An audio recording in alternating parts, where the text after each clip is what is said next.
Tantor Audio, a division of Recorded Books, presents The Sin of Certainty: Why God Desires Our Trust More Than Our Correct Beliefs, by Peter Enns, narrated by Perkins. Who among you fears the Lord, and obeys the voice of his servant, who walks in darkness and has no light, yet trusts in the name of the Lord and relies upon his God? Isaiah 50, verse 10.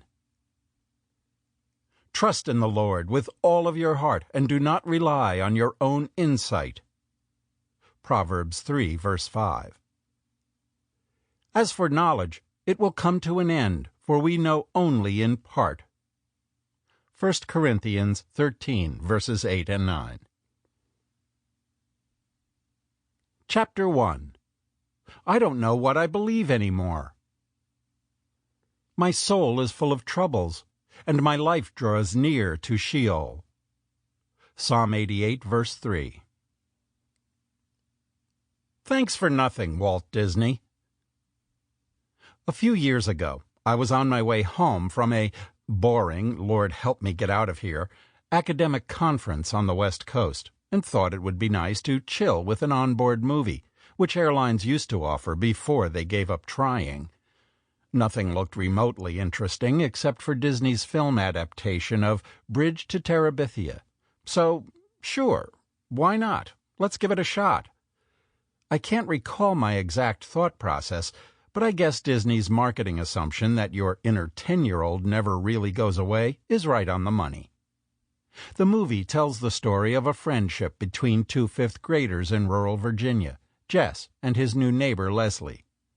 Jess is a shy and self-conscious boy from a poor and fundamentalist Christian family. Leslie couldn't be more opposite, an irreligious free spirit with a contagious imagination and who looks at life as one adventure after another. They become close friends, but Jess isn't always sure how to think about Leslie's nonconformist ideas. In one scene, Jess and Leslie, along with Jess's spunky little sister Maybelle, are in the back of the family pickup truck on the way home from church. Jess had invited Leslie, who seems to have spent her entire life insulated from the kind of world Jess takes for granted. For Leslie, going to church is another opportunity for an adventure into the unknown. She is glad she came along despite the hellfire and brimstone preaching, and declares, "That whole Jesus thing, it's really interesting." Maybelle is absolutely shocked and corrects Leslie. "It's not interesting. It's scary. It's nailing holes through your hand.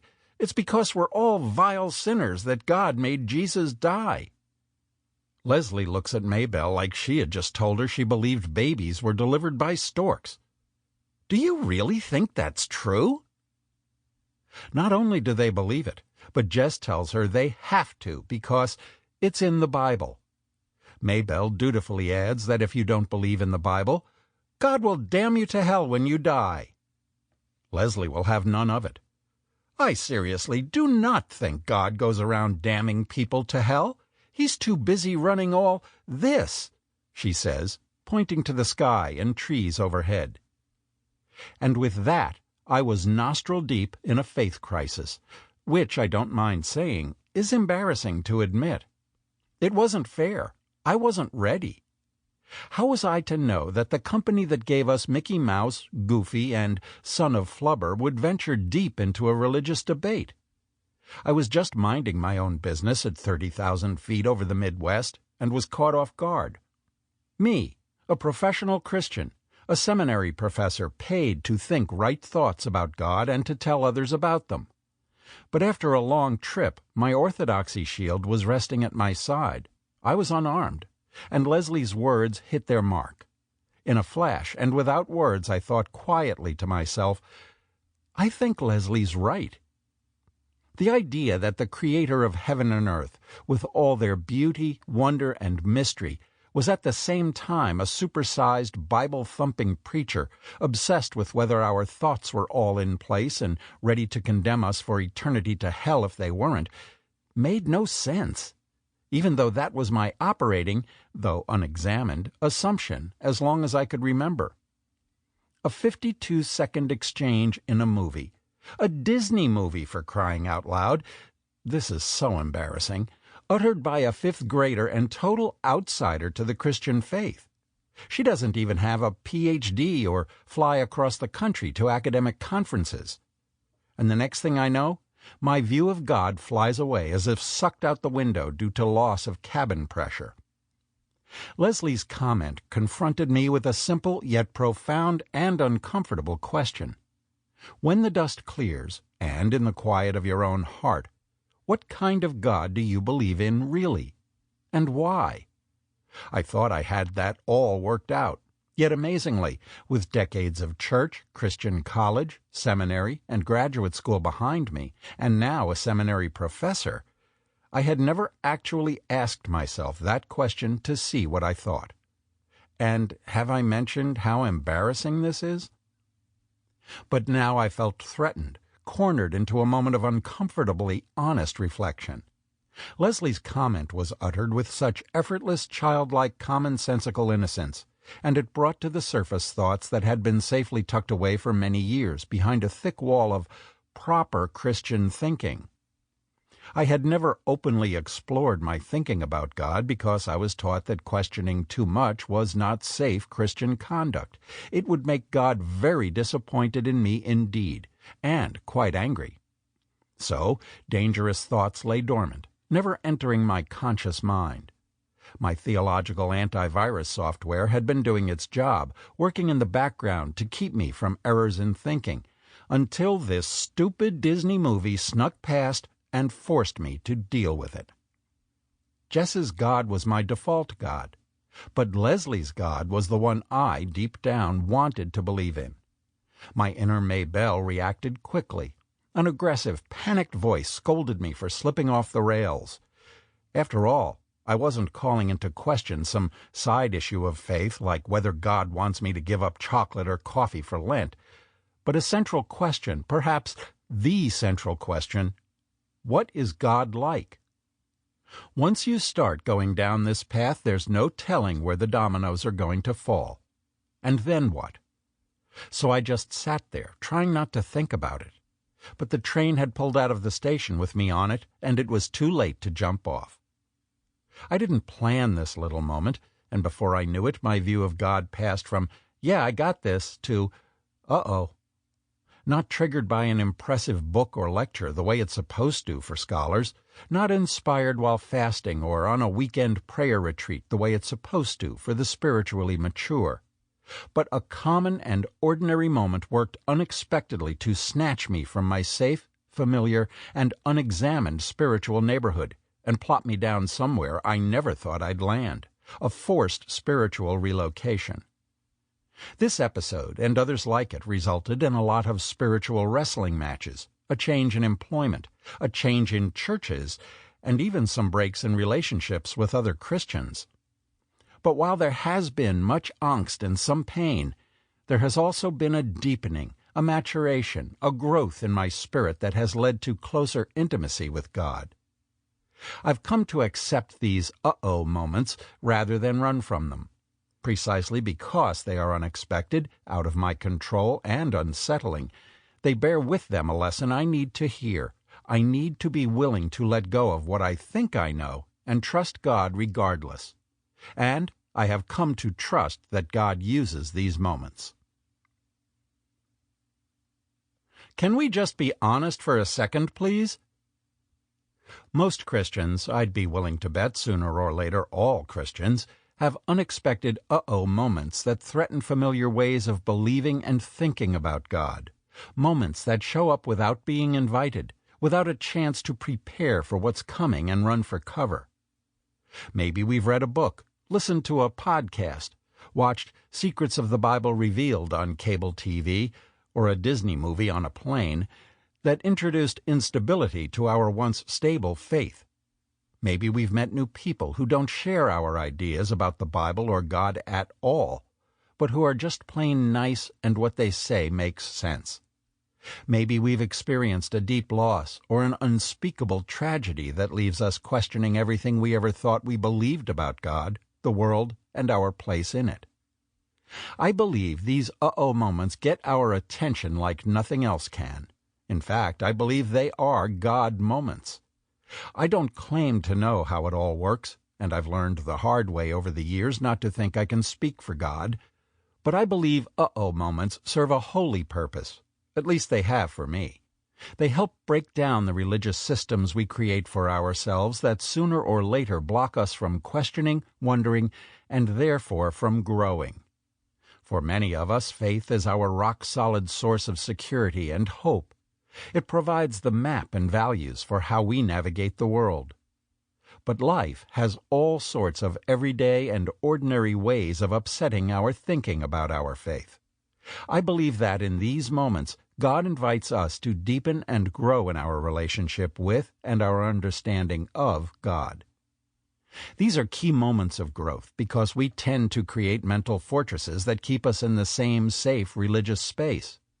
It is upsetting to redraw our maps and change what we see as the anchor of our security, and if left to ourselves, we would never go there. So we build walls to prevent that from happening.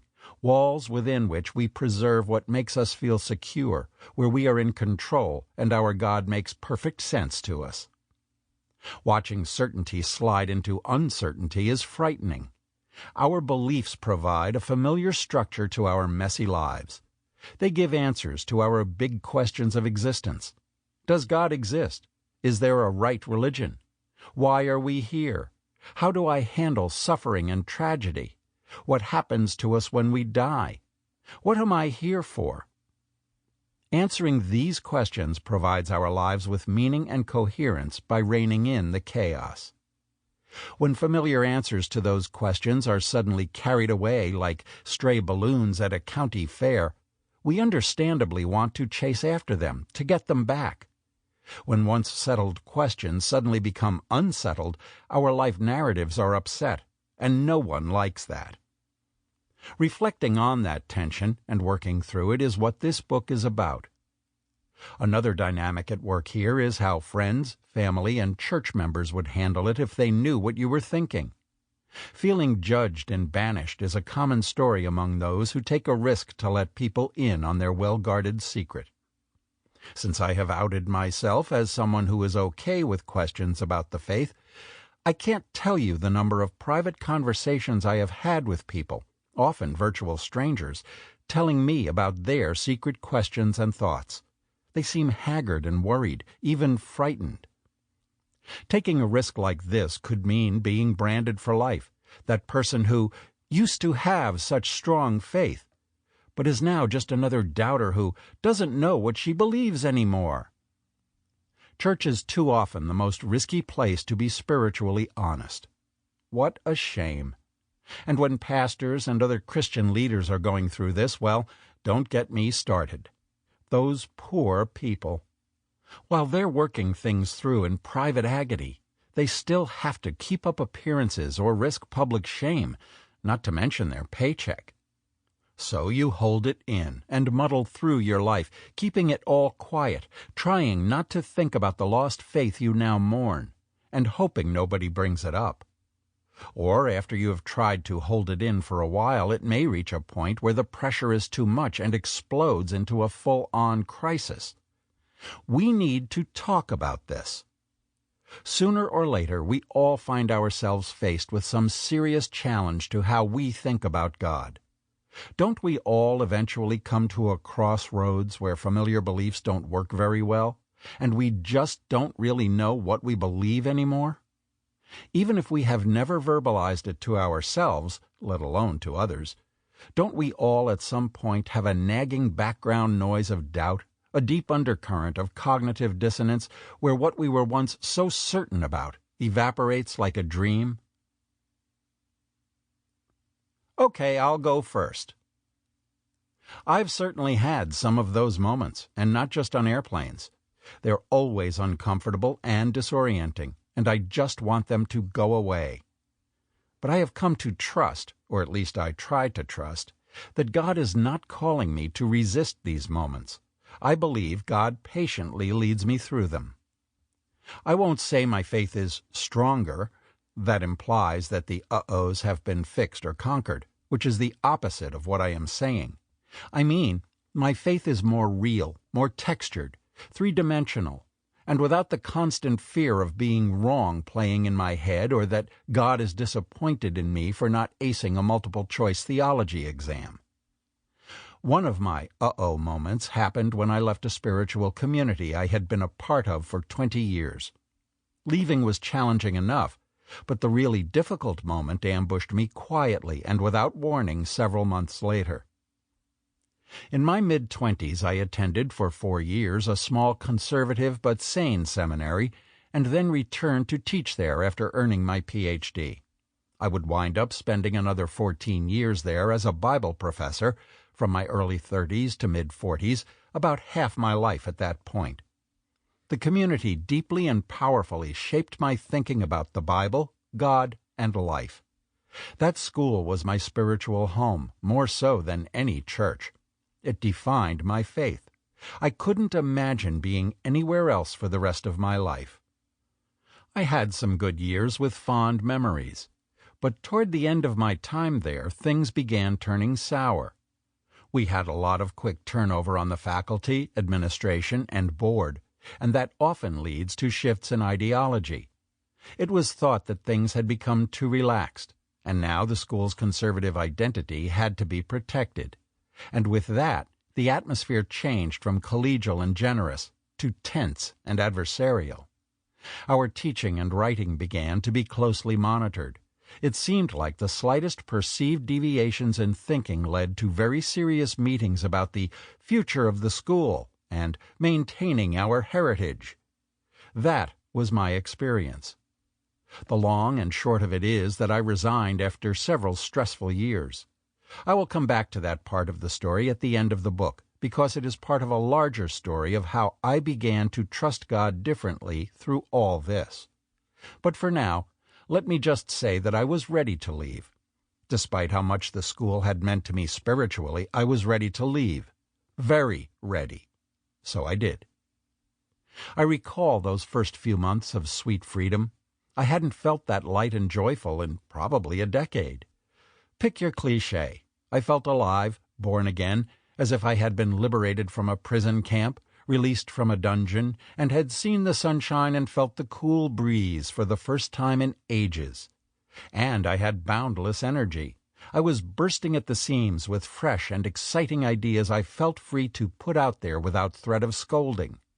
I wound up having 7 books published within the next 4 years, which, frankly, is insane, but a lot of cramped thinking needed to stretch its legs. I even started eating well, fewer Oreos, and exercising for the first time in forever. I was taking care of myself emotionally and physically. Life was great, but this newfound freedom and elation would also come with a cost, as I found out after about 6 months. A fuse blew, and faith went dark. What happened? My spiritual community, with clearly defined boundaries and all sorts of intellectual no-go zones, was suffocating, but it had one thing going for it. A spiritual territory was clearly marked out for me. I knew what I believed. I had some freedom to stroll about, of course, but guards were stationed at the towers to discourage me from venturing too close to the electric fence. Thinking for myself wasn't necessary, and in fact was actively frowned upon. The heavy lifting was done for me. I just needed to agree and sign on the dotted line. Literally, we signed a detailed statement of faith. That made for a safe, predictable life of faith.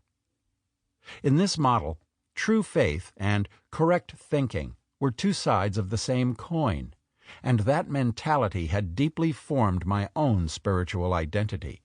That's why faith went dark for me a few months after I left.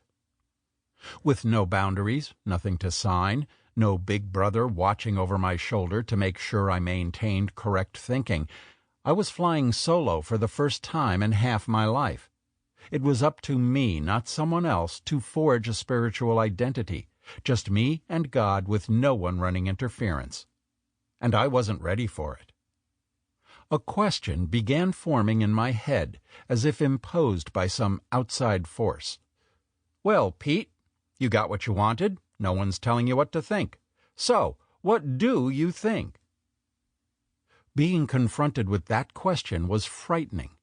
Not frightening like The Silence of the Lambs or Trump 2016, but frightening like when you lose your bearings, when your life narrative looks more like a confused and jumbled mass of words on a page rather than the familiar story you knew and loved so well.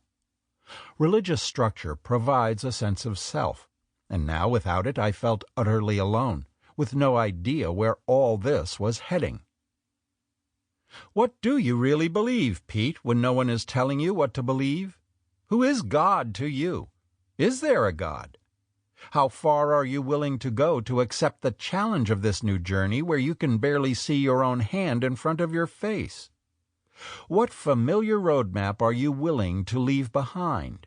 What will you do now that God is no longer a turned-back page in a familiar story you can flip to whenever? What will you do now that God is far off, out of sight? And how will you handle the likelihood that things will never be as they were? Seeking answers to those questions meant accepting the challenge of an unsettled faith. That takes courage, and if there is one part of my spiritual life that atrophied over the previous 20 years, it was courage. The courage to think, to be honest, to be. I didn't know how to do faith without making sure my thoughts about God were lined up, and so, once those thoughts failed to be compelling, my faith sank. For over a year, at home alone and out of work, I felt adrift at sea, treading water with no shoreline in sight, not knowing where the tide was taking me, and just as often not even caring. My faith had transformed from, I know what I believe, to, I think I know. Then, as if bicycling down a steep hill with no brakes, it moved more quickly to, I think I thought I knew. I'm not so sure anymore. I don't really know anymore. Honestly, I have no idea. Leave me alone. It felt like pressing factory reset so my software could reload, and as it did, I began to wonder, maybe I need a major shift in my thinking. Maybe knowing as I had been taught to know is overrated. Knowing like that doesn't last. Knowing has its place, definitely, but not at the center of faith. And then for me, the bottom line. I can choose to trust God with childlike trust regardless of how certain I might feel. I've come to see this process as sacred and ongoing, and it also takes courage, more courage and trust in God than I could have understood before. What's so sinful about certainty? Our beliefs about God, which is to say our thoughts about God, are precious to us because they give us a sense of who we are and our place in this chaotic world. And we often can't imagine any other way of being us. And so, when our beliefs are threatened, the instinct, understandably, is to guard them fiercely, to resist any move as long as possible, to make the stress go away, and to stay in the comfort of our familiar spiritual homes. But in resisting, we may actually be missing an invitation to take a sacred journey, where we let go of needing to be right and trust God regardless of what we feel we know or don't know. The key to seeing this unsettling discomfort as a sacred rather than damning task is to decouple our faith in God from our thoughts about God. That way faith doesn't rest on correct thinking. What are you talking about, Enns? My faith doesn't rest on my thoughts. Are you sure? In ways we do not even perceive, we all create God in our own image. We may mean well, and we may be motivated by our devotion toward God, but even when these ideas about God have proven very helpful to us, they become a hindrance to growth when the cement dries. Speak for yourself. I'm not creating God in my image. I'm just following the Bible. No one just follows the Bible. We interpret it as people with a past and present, and in community with others within certain traditions, none of which is absolute. Many factors influence how we follow the Bible. None of us rises above our place in the human drama and grasps God with pure clarity without our own baggage coming along for the ride. We all bring our broken and limited selves into how we think of God. We're human, in other words. We can't help but think of God in broken and limited ways as creatures limited by time and space. But that isn't the problem. In fact, the Christian faith declares that God freely and lovingly entered the human drama uniquely in one member of the human race, Jesus of Nazareth. God is okay with our humanity. Here is the temptation. We can forget that we are human and delude ourselves into thinking that we can transcend our tiny place in the human drama and see from on high, as God sees. It turns out that is not really one of our options. Walking the path of faith means trusting God enough to let our uh-oh moments expose how we create God to fit in our thinking. But that is hard work. We like our ideas about God. We need them. And that is really the deeper problem here. When we are held captive to our thinking, moving to what is not known and uncertain is automatically seen as a fearful development. We think true faith is dependent on maintaining a particular knowledge set and keeping a firm grasp on a tightly woven network of non-negotiable beliefs, guarding each one vigilantly, making sure they all stay above the waterline no matter how hard the struggle. Because if what we know sinks, faith sinks right down with it. Correct thinking provides a sense of certainty. Without it, we fear that faith is on life support at best, dead and buried at worst. And who wants a dead or dying faith? So this fear of losing a handle on certainty leads to a preoccupation with correct thinking, making sure familiar beliefs are defended and supported at all costs. How strongly do we hold on to the old ways of thinking? Just recall those history courses where we read about Christians killing other Christians over all sorts of disagreements about doctrines few can even articulate today. Or perhaps just think of a skirmish you've had at church over a sermon, Sunday school lesson, or which candidate to vote into public office. Preoccupation with correct thinking, that's the deeper problem. It reduces the life of faith to sentry duty, a 24/7 task of pacing the ramparts and scanning the horizon to fend off incorrect thinking in ourselves and others, too engrossed to come inside the halls and enjoy the banquet. A faith like that is stressful and tedious to maintain. Moving toward different ways of thinking, even just trying it on for a while to see how it fits, is perceived as a compromise to faith, or as giving up on faith altogether. But nothing could be further from the truth. Aligning faith in God and certainty about what we believe and needing to be right in order to maintain a healthy faith, these do not make for a healthy faith in God. In a nutshell, that is the problem, and that is what I mean by the sin of certainty. It is sin because this pattern of thinking sells God short by keeping the Creator captive to what we are able to comprehend, which is the very same problem the Israelites had when they were tempted to make images of God, aka idols, out of stone, metal, or wood. For ancient people, images made the gods present for the worshippers, something tangible to look at, to let them connect with the divine realm. But Israel's God said no.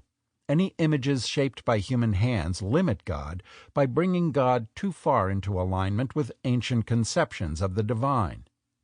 We don't make physical images of God, but we do make mental ones. I don't mean that our thoughts of God are no different than images of wood and stone. The images we read about in the Bible always limit God because they confuse the Creator with creation. Thoughts about God, on the other hand, are not only often helpful, but downright inevitable. When we confuse God with our thoughts about God, however, those thoughts can become idol-like, getting in the way of the real thing, hindering rather than aiding a life of faith. When we grab hold of correct thinking for dear life, when we refuse to let go because we think that doing so means letting go of God, when we dig in our heels and stay firmly planted even when we sense that we need to let go and move on, at that point we are trusting our thoughts rather than God. We have turned away from God's invitation to trust in order to cling to an idol. The need for certainty is sin, because it works off of fear. Sample complete. Ready to continue?